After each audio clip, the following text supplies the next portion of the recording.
மருத்துவத்துறையில் தமிழ்நாடு மிகச் சிறந்து விளங்குவதாக டாக்டர் அமீர் ஜஹான் தெரிவித்துள்ளார். மருத்துவர்கள் அனைவரும் நம்முடைய கடமையை மட்டும் செய்தால் போதாது, ஏதாவது ஒரு கிராமத்தை தத்தெடுத்து அங்குள்ள மக்களுக்கு மருத்துவ உதவி செய்ய வேண்டும் என டாக்டர் அமீர் ஜஹான் கேட்டுக் கொண்டார். சென்னை எழும்பூரில் உள்ள ஏஜே மெடிக்கல் சென்டரில் செய்தியாளர்களை சந்தித்த அகில இந்திய வெளிநாட்டில் மருத்துவம் படித்த டாக்டர்கள் சங்கத்தின் தலைவர் டாக்டர் அமீர் ஜஹான் கூறும்போது, மருத்துவத்துறையில் தமிழ்நாடு மிகச்சிறந்த விளங்குவதாகவும், இந்திய அளவில் மட்டுமல்ல உலக அளவில் இந்தியாவிலேயே தமிழ்நாடு மருத்துவத்துறையில் மிகச் சிறப்பாக செயல்பட்டு வருவதாகவும், அது மட்டுமல்ல தமிழக அரசு மருத்துவத்துறைக்கு சிறப்பு நிதி ஒதுக்கி ஏழை எளிய மக்களின் நலன்களை பாதுகாக்க தமிழக அரசு மிக சிறப்பான முறையில் தரமான சிகிச்சை அளித்து வருவதாகவும், அந்த வகையில் மருத்துவர்கள் யாராக இருந்தாலும் தன்னுடைய கடமையில் இருந்து தவறக்கூடாது, மக்கள் நம்மீது முழு நம்பிக்கை வைத்துள்ளதாகவும், எனவே மருத்துவர்கள் அனைவரும் நம்மால் முடிந்த ஏழை எளிய மக்களுக்கு மருத்துவ சிகிச்சை மட்டுமல்ல அவர்களுக்கு விழிப்புணர்வும் கொண்டு வர வேண்டும் என தெரிவித்தார். உலக மக்கள் அனைவருக்கும் என்னுடைய வணக்கத்தை தெரிவித்துக் கொள்கிறேன். உலகத்தில் தமிழ் பேசுகின்ற அனைத்து மக்களுக்கும் இந்த செய்தி உலக தமிழ் மக்களுக்கு சென்றடைய வேண்டும் என்ற எண்ணத்திலே நான் இதை கோடிட்டு சுட்டி காண்பிக்க விரும்புகின்றேன். தமிழக அரசு இன்று பல்வேறு முயற்சிகளை எடுத்துக்கொண்டிருக்கின்றது. மருத்துவர்களாகிய நாங்களும் அகில இந்திய வெளிநாட்டில் மருத்துவம் படித்த டாக்டர்கள் சங்கத்தின் தலைவர் என்ற முறையிலே டாக்டர் அமீர் ஜஹான் ஆகிய நான் டாக்டர்களுக்கு ஒரு வேண்டுகோள் வைக்கின்றேன். உங்கள் வாழ்க்கையிலே மக்களுக்கு செய்ய வேண்டும், புண்ணியத்தை தேட வேண்டும் என்று யார் விரும்பினாலும், அது இளம் வயது டாக்டராக இருந்தாலும் சரி அல்லது வயது மூத்த டாக்டர்களாக இருந்தாலும் சரி, உங்கள் வருமானத்தில் ஒரு பகுதியை ஏழை மக்களுக்கு தானமாக செய்வதை எண்ணத்தில் நீங்கள் நிலை நிறுத்த வேண்டும். மருத்துவர்களாகிய நீங்கள் ஏதாவது ஒரு கிராமத்தை, தங்களுக்கு அருகில் உள்ள கிராமத்தை தத்தெடுத்து அந்த ஏழை மக்களுக்கு என்ன நோய்கள், உங்களால் முடிந்த உதவிகள் என்ன, அவர்களை எந்த மருத்துவமனைக்கு அனுப்பலாம், அருகில் உள்ள ஆரம்ப சுகாதார நிலையமா, மாவட்ட தலைநகரில் உள்ள மருத்துவமனைக்கா, அல்லது அவனுடைய சிறப்பு மருத்துவமனைகள், மருத்துவக் கல்லூரிகள் சார்ந்த மருத்துவமனைகளுக்கு அனுப்புவதா என்ற முயற்சியிலே நீங்கள் ஈடுபட வேண்டும். நீங்கள் தருகின்ற மருந்தின் விலை என்ன என்பது முக்கியமல்ல, உங்களுடைய மனத்தில் உள்ள அந்த புண்ணிய காரியம்தான் நிலை நிற்கும்.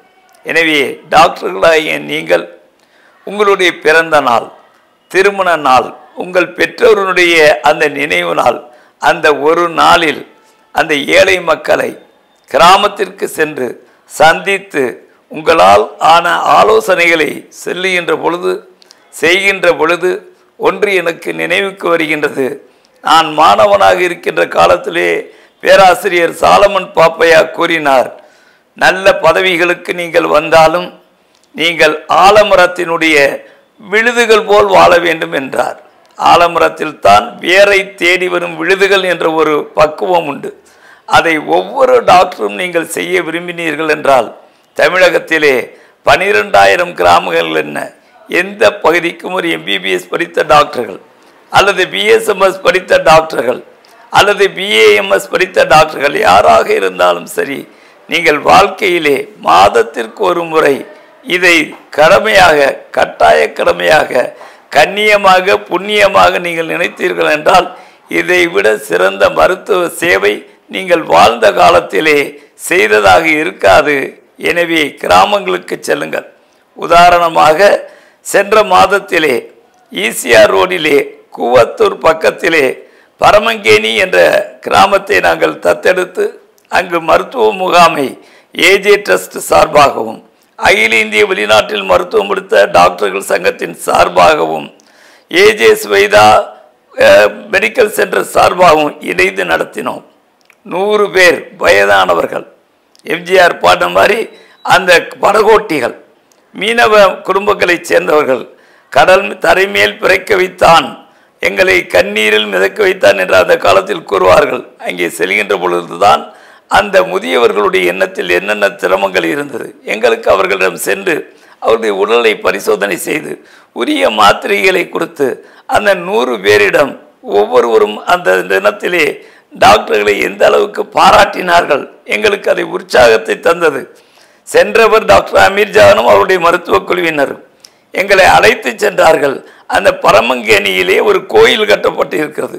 கோயிலுக்கு பக்கத்திலேயே ஒரு வராண்டா இருக்கின்றது. அங்கே அவர்கள் எங்களுக்கு இதெல்லாம் சேரெல்லாம் போட்டு வரவேற்பு கொடுத்து அந்த கோயில் மைக்கிலேயே அவர்கள் கூறினார்கள், டாக்டர்கள் வந்திருக்கின்றார்கள். சுமார் ஒரு 500 வீடுகள் இருக்கும்.